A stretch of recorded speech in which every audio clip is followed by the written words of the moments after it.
মঙ্গলবার এই সোনাইকে দিয়ে ফিরছি এখন থেকে ব্লগ শুরু করলাম।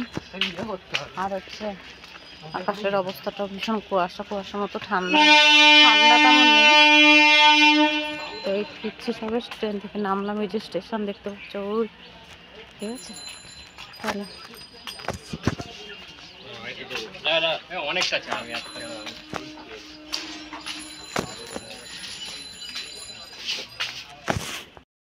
সকালবেলায় যখন ফিরি আর কি, তখন মনে হয় যেন একটা যুদ্ধ করে ফিরছি। তো সকাল থেকে ভোরবেলায় থেকে উঠে রান্না বান্না সব মেয়েকে গুছিয়ে দিয়ে আসা, এসে যখন এই রাস্তাটা দিয়ে হাঁটি না, তখন মনে হয় যেন সত্যি কথা যেন একটা যুদ্ধ করে ফিরলাম আর কি। আর দেখো এই যে কামরাবাদ গার্লসের সামনে এত সুন্দর ফুলগুলো ফুটেছে, কত রকমের যে মানে জবা আছে কত কালারের। আর এখন তো মাধ্যমিক চলছে, তো এখন তো স্কুল বন্ধ, সব মর্নিংও বন্ধ আর ডেটাও বন্ধ আর কি। আর ওই শুধু এক্সামটা হচ্ছে আর কি, অন্য স্কুলে সিট পড়েছে। বাড়ি চলে এসেছি, এসে দেখছি হাজব্যান্ড বসে গেছে পূজায়। আজকে হাজব্যান্ডও একটু রেগে আছে, কারণ আমি ঘর মোছা যে মপটা সেটা কোথায় রেখেছি খুঁজে পাচ্ছিল না। হ্যাঁ, সব কিছু মিলিয়ে মিশিয়ে আজকে হাজব্যান্ড একটু দেখলাম যে মুডটা অফ আছে আর কি। তো এসে ঝটপট জামা কাপড়টা ছেড়ে লেগে গেলাম কাজে। তো ব্যাগ থেকে সব সোনার জ্যাকেট ফ্যাকেটগুলো বার করছি। আর হচ্ছে বিছানাটা একটু গুছিয়ে গাছে নেবো আর কি, ওই সামনের বিছানাটা। আর এদিকে চাও বসিয়ে দিলাম এসে। আর এই ঠান্ডার সময়, যদিও ঠান্ডা একটু কমছে, তবু ঠান্ডার সময় একটুখানি আর কি এসে চা খেতে ইচ্ছা হয়। সকালে চা খেয়ে যাই, তাও এই ফিরে একটু ইচ্ছা হয় আর কি। আর হাজব্যান্ডকে ফোন করেছিলাম যে চাটা তো একদম শেষ হয়ে গেছে, তো চায়ের প্যাকেট এনেছে কিনা। হাজব্যান্ড বললো ঠিক আছে, এনেছি আমি একটা 10 টাকার। তো ওই জন্য আমি আর নিইনি, এসেই চাটা বসিয়ে দিলাম। আর এখানে দেখো হাজব্যান্ডের খাবার দাবারগুলো শুরু করে দিচ্ছি, মানে টিফিন খাওয়ার যেটা খাবে আর কি, রুটি। তো প্রত্যেক দিন তো রুটি খেয়ে যায় হাজব্যান্ড, আর ভাত তো নিয়ে যায়। আর তো রুটিটা করে নেব, আর ওদিকে চা হচ্ছে, আর এদিকে কী দিয়ে খায় দেখি। আর তোমরা দেখতে থাকো পুরো ব্লগটা, আশা করি আজকের ভিডিওটা তোমাদের ভালো লাগবে। ভালো লাগলে অবশ্যই যারা নতুন ভিউয়ার্স তারা চ্যানেলটা আমার সাবস্ক্রাইব করে দিও, আর একটা লাইক করে দেখো। যারা পুরাতন ভিউয়ার্স তারা আমার পাশে থাকার জন্য তাদের অসংখ্য ধন্যবাদ। দেখো এই যে করে দিচ্ছি এখানে রুটি। আর দেখো হাজব্যান্ডের জন্য দেবো, আর ওপরে পাখিদের জন্য একটা এক্সট্রা করব, আর আমার যদি থাকবে। আর এদিকে মাছটাও বের করলাম। আর সকালে একটু সয়াবিনের তরকারি আছে, তো দেখো মাছের ঝাল করে দিয়েছি, সয়াবিনের তরকারি। আর হচ্ছে ওদিকে শিম ভাজা বসিয়ে দিয়েছি, ঠিক আছে। এই দিয়ে হচ্ছে হাজব্যান্ড আজকে লাঞ্চ বক্স নিয়ে যাবে। তো শিম ভাজাটার পরে তোমাদের দেখানো হয়নি।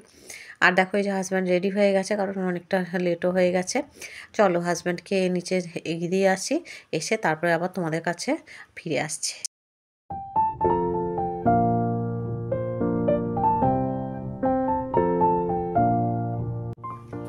তো রান্নাঘরে বাসন কোসনগুলো মেজে নিই, অনেক কটা বাসন কোসন আছে, ঠিক আছে। রান্নাঘরটা পরিষ্কার করে নিই চলো। তো আমরা তো গৃহবধূ, আমাদের তো সেই একই রান্না বান্না খাওয়া ঘরদোর পরিষ্কার করা, এই তো হচ্ছে আমাদের মানে কাজকর্ম। তো সেইগুলোকেই একটু আর কি প্রত্যেক দিন নতুন নতুনভাবে ইমপ্রুভ করা সেগুলোর। আর এখানে দেখো থানকুনি পাতাটা দিয়েছি, এটা ডালের মধ্যে যে প্রেসারে দেবো, মধ্যে দিলাম থানকুনি পাতা, ঠিক আছে। ডালের মধ্যে থানকুনি পাতা দিলাম, আর হচ্ছে গাজর দেবো, আর বিনস দেবো, আর হচ্ছে কড়াইশুঁটি দেবো, আর মাছের ঝাল। এই হচ্ছে আজকে রান্না।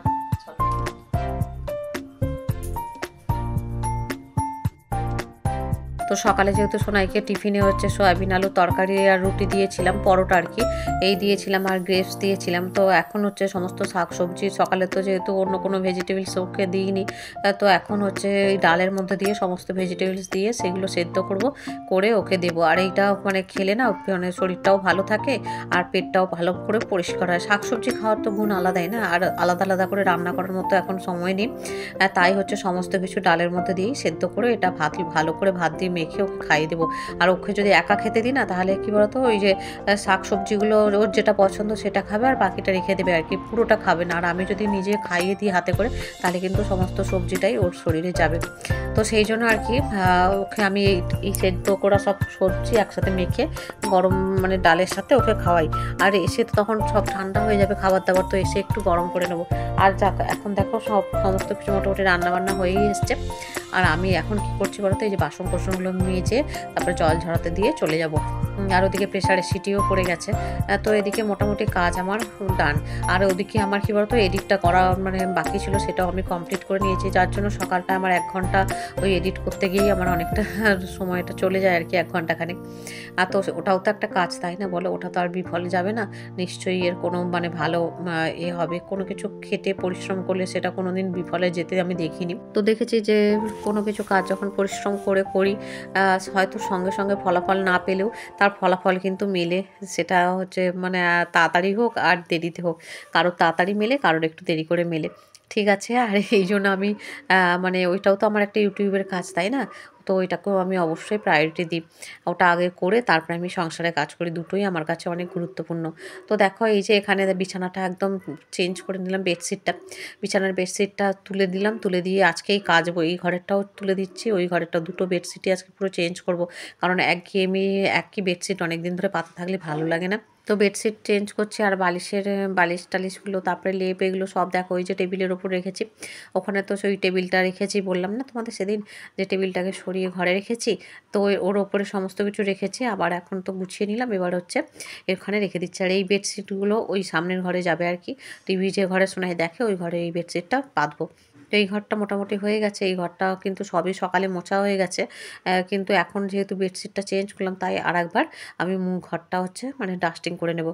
আর দেখো পিলো কভারটাও চেঞ্জ করে নিলাম। মানে চেঞ্জ বলতে এই ঘরের পিলো কভারটা এমনি করা ছিল, মানে পিলো কভার কোনো লাগানো ছিল না আর কি। তো সেই জন্য ওটা লাগালাম। আর জামা কাপড় যেগুলো নিচে রেখেছিলাম সেগুলো তুলে আর এখন ফোল্ড করে এই বিছানার উপরে একটা সাইড করে রেখে দেবো আর কি। কারণ এইগুলো এখন না রাখলে পরে অসুবিধা হবে, আবার এলোমেলোই দেখাবে আর কি। ঘরটা গুছিয়েও কোনো লাভ হবে না। চলো এই ঘরের তো বেডটা হয়ে গেছে, এই ঘরেরটা দেখি।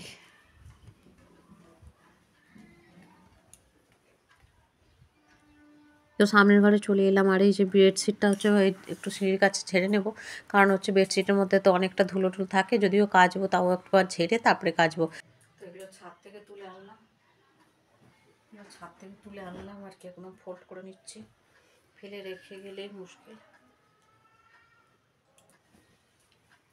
এসে সোনাইয়ের এক্সামের পড়া করানো, তো দেখো প্রত্যেকটা কাজ যদি দিনে দিন করে ফেলা যায়, ওই ফেলে রাখবো বেতমো করে, তাহলে কিন্তু সেটা পরে আমাদের জমতে থাকে। ওই জন্য যত যাই কিছু হোক টাইমের মধ্যে সব কিছু করা, এটা একটা খুব গুড হ্যাবিট আর কি, টাইমের মধ্যে করা এবং দিনের দিনে করা।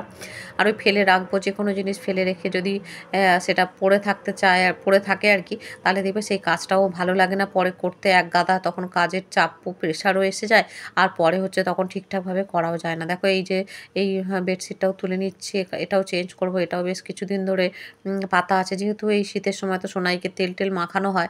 আর খুব তাড়াতাড়ি জিনিসপত্র না ধুলো মানে নোংরা হয়, মানে তেল চিটচিট করে, কীরকম একটা দেখতে লাগে, অপরিষ্কার। তো সেই জন্য এটাও চেঞ্জ করে নিলাম, নিয়ে দেখো এটাও ঝেড়ে নিলাম। ঝেড়ে আর একটা নতুন মানে কাঁচা বেডশিট আনলাম, এটা পেতে দেবো। তো এই বেডশিটটা পেতে দিয়ে বালিশ ফালিশগুলো সব কিছু বিছানায় ঠিক করে দেবো। কাজের তো আর শেষ নেই, এখন ঝটপট করে কাজে লেগে পড়েছি। কারণ হাতে আর বেশি সময় নেই, সোনাইকে আনতে যাব আজকে, আগের ট্রেনটায় যাব আর কি। তো সেই জন্য একটু তাড়াহুড়োই করছি, কারণ সোনাইয়ের কাপটের কতগুলো জিনিসপত্র কেনার আছে, সেগুলো কিনিয়ে তারপরে বাড়ি ফিরবো। তো সেই জন্য আগের ট্রেনটায় যাব, দেখি ট্রেনটা পাই কি না, কারণ হাতে তো এখনও সময় আছে, টাইমের মধ্যে সব কিছু করবো। আর এই যে দেখো মোটামুটি যে পাতা কমপ্লিট হয়ে গেল। আর রান্না বান্না যখন হয়ে যায় না, তখন মনে আর কোনো টেনশান থাকে না যে মেয়েটাকে এসে তো ঠিকঠাকভাবে খাইয়ে দিতে পারবো, দেরি হলেও একটু অসুবিধা নেই। এই যে সমস্ত জিনিসগুলো এক এক করে এখানে রাখলাম, রেখে আর দেখো এই যে বালিশ ফালিশগুলো সব গুছিয়ে নিলাম। এইরকমভাবে আমি আমার কাজগুলো করে থাকি আর কি। খুব কম টাইমের মধ্যে যতটা পারি তাড়াতাড়ি করে করার চেষ্টা করি। আর ওই ফেলে রাখি না, ওই দেখো বেডশিটগুলোও মানে ফেলে রাখলে আজকে হতো কালকে কাচবো বলে, কিন্তু ওই যে আজকেরগুলো আবার জমবে কালকে, এরকমভাবে আমি তাই ফেলে রাখি না। কারণ সোনাইয়ের স্কুল থেকে এসেই সেগুলোও কেচে দিই, বেলা হলে পারেও সেগুলো কেচে দিই। যে ওই বাসি জিনিস আমি রাখা একদম মানে পছন্দ করি না আর কি, আমার ভালো লাগে না বলতে পারো। কারণ ওই জমিয়ে রাখা জিনিসটা এই যে হয়ে গেল ডান। এবার আমার বেশ মনটাও ভালো লাগছে, পরিষ্কার হয়ে গেল। এবার হচ্ছে একবার ডাস্টিং করে নেব। ঠিক আছে, করে নিলে এই যে দেখো ডাস্টিং শুরুও করে দিয়েছে, কারণ ফেলে রাখলেই ওই যে আর ধুলো টুলোগুলো পড়ে থাকবে। আর মেয়েটা আসবে, এসে এই ঘরে তো ও খেলা করে, এই ঘরটাতেই খায় দায়। আর এইরকমভাবে নোংরা মানে যা ধুলো একটা মানে একটু আদ্র আছে আর কি, সেইটুকুও যেন না থাকে আর কি সেই ব্যবস্থা করে তারপরে আমি যাব। তার মাঝে আমি কড়ার মধ্যে করে গরম জল করে তার মধ্যে সার্ফ দিয়ে আর গামছা দুটো ফোটাতে বসেছিলাম। গামছা দুটো এত তেল চিট ধরেছে যে মানে সেগুলো ব্যবহারের অযোগ্য হয়ে উঠেছে।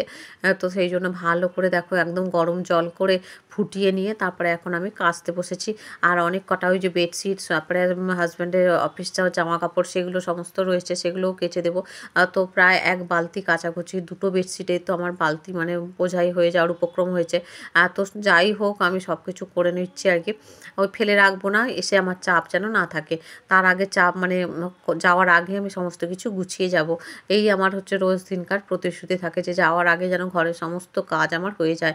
সে আমাকে যত দৌড়াদৌড়ি করে করতে হয় হবে। এটা আমার মানে প্রত্যেক দিনের আমি মানে টার্গেট থাকে যে যাওয়ার আগে আমার যেন এই সমস্ত কাজগুলো যেন ফেলে না যায়। টার্গেট নিয়ে যদি জীবনে এগোনো যায়, হ্যাঁ অনেক সময় সেই টার্গেট ফুলফিল সবসময় হয় না, কিন্তু তবুও জীবনে টার্গেট থাকলে তবেই কিন্তু কিছু করা যায় আর কি। লক্ষ্য স্থির রেখে জীবনে এগিয়ে চলতে হয়। আর দেখো এই যে 2টো বেডশিট আমার মোটামুটি কাচা হয়ে গেছে। কেচে এখন এই যে এখানে একটু জল ছড়াতে দিয়েছি।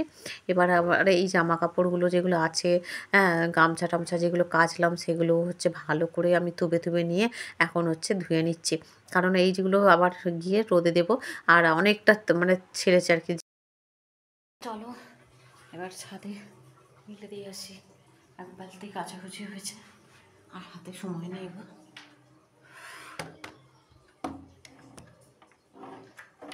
চলো, যেদিকে তাকাই সেদিকেই যেন শুধু কাজ আর কাজ এরম মনে হয়।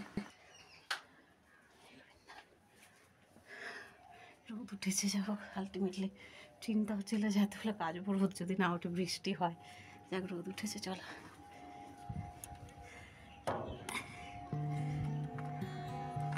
তো দেখো ছাদে চলে এসেছি। এসে এই যে সকালের এগুলো ধুয়ে মিলে দেওয়া ছিল আর কি। আর এখন আবার যেগুলো কাচলাম সেগুলো মিলে দিচ্ছি। আর যেদিকেই সত্যি কথা তাকাই না মনে হয় যেন এটা করলে ভালো হয়, ওটা করলে ভালো হয়। কাজের তো আর শেষ নেই, যেহেতু আমার ঘরে এখনও চারিদিকে প্লাস্টার হয়নি, জিনিসপত্র সব যে আমি গুছিয়ে রাখতে পেরেছি সেও নয়। আর তো মোটামুটি ম্যানেজ করে সব কিছু করতে হয় আর কি, রাখতে হয় জিনিসপত্র।